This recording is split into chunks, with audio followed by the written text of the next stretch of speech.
Magandang araw! Narito na ang ating lesson ngayong quarter 1, week 3, day 2. So ngayon, suriin ang basket. Ano ang masasabi niyo sa basket? Yan, naisip niyo ba na ito ay walang laman?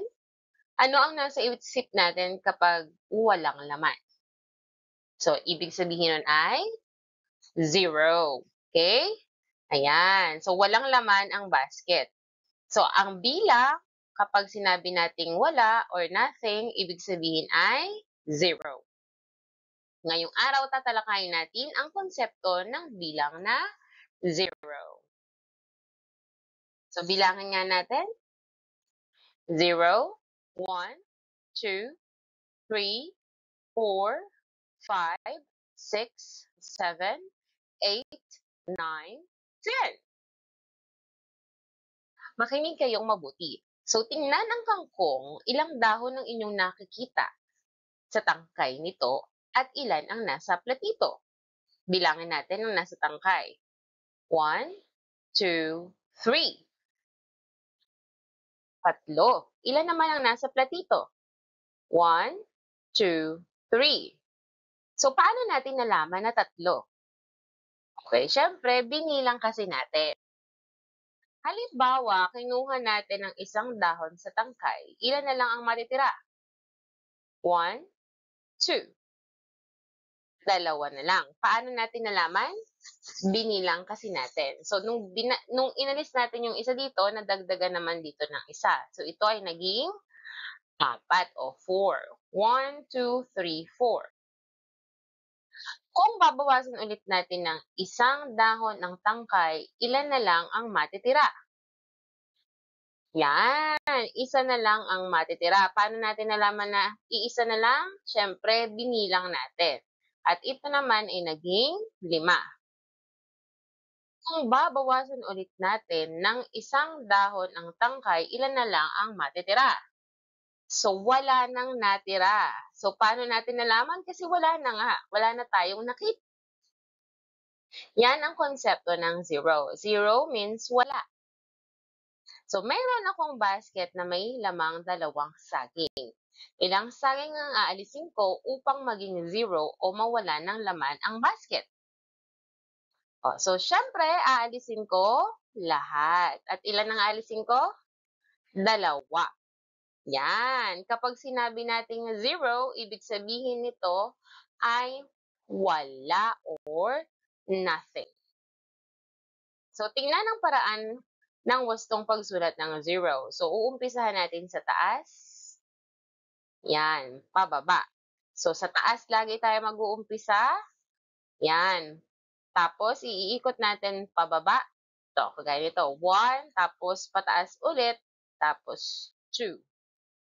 Ulitin natin. Sa pagsulat ng 0, gagawa muna tayo ng curve down.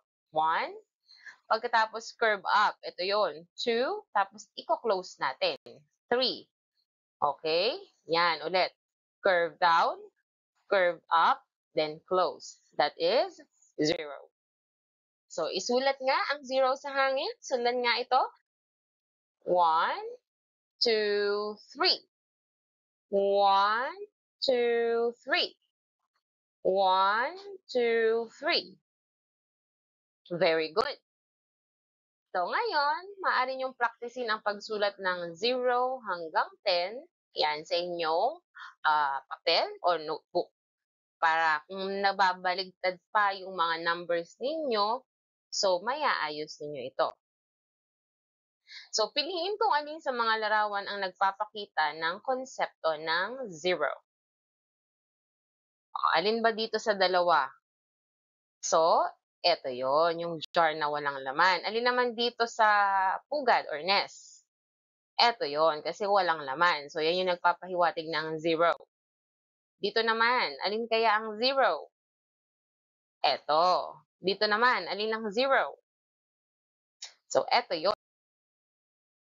Ngayon, makinig kayo mabuti. Si Tony ay gustong-gusto ang cupcake. Bumili ang kanyang ina ng 3 cupcake na may iba't ibang flavor.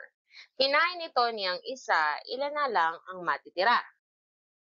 Yan, so dalawa. Kung kinain ito niyang isa, magiging dalawa. Kung kinain ulit niya ang isa, magiging isa na lang ito. At kung kakainin ulit ni Tony ang isa pa, magiging, ayan, magiging 0 na lang ito o wala nang matitira. So, yung konsepto ng 0.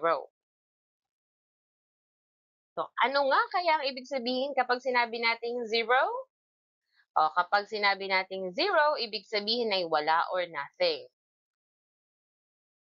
O, pakinggan ang sitwasyon at isulat ang tamang sagot. Si Lisa ay may bayabas sa plato. O, tingnan nyo, yung bayabas ni Lisa sa plato. Ilan ang bayabas niya sa plato? Bilangan nyo nga. Ano ang sagot nyo? Kung ang sagot nyo ay 4, tama kayo. Si Manuel naman ay may saging sa plato. O, tingnan nyo ang saging ni Manuel. Ilan ang saging niya sa plato? Bilangan nyo nga. Kung ang sagot nyo ay 2, tama kayo. So, binigyan ni Lisa si Manuel ng 2 bayabas. Binigyan naman siya ni Manuel ng isang saging. Ilan ang bilang ng bayabas sa plato ng bawat isa? O, tig-ilan sila ng bayabas? Kung ang sagot nyo ay 2, tama. Tig-2 sila ng bayabas. Ilan naman ang saging ng bawat isa? So, makikita nyo, tig-isa sila ng saging. May 2 bayabas sila at isang saging. So, lahat yun ay 3. So, masaya nilang tinapos ang kanilang pagkain. Ilang bayabas at saging ang mayroon? O, yan. Kung natapos na nila ang kanilang pagkain, ilang bayabas na lang ang matitira kung inubos nila ang kanilang saging at saka bayabas. Okay, 0. Wala nang matitira sa kanila. Ngayon, isulat nyo nga ang simbolo ng 0 sa inyong papel. Ayan. So, yan. Kung naisulat nyo, ayan, mausay. So, madali lang ang lesson natin ngayong day 2, week 3. So, nawa, naintindihan nyo ang konsepto ng 0. 0 means nothing o wala. So, dyan na lang nagtatapos ang ating lesson. Abangan ang lesson natin ng day 3. Bye!